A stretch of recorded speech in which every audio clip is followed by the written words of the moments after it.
Көк шай, кориандр және кверцетин сияқты табиғи заттар ағзадағы артық темірді азайтуға көмектеседі.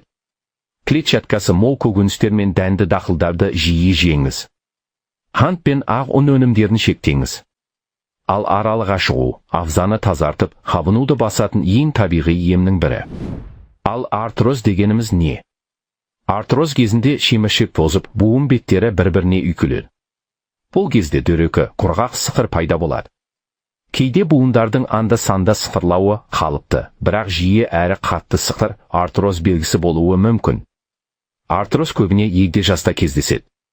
Артрозда ауырсыну қозғалыс кезінде немесе ауыр жүктемеде пайда болады.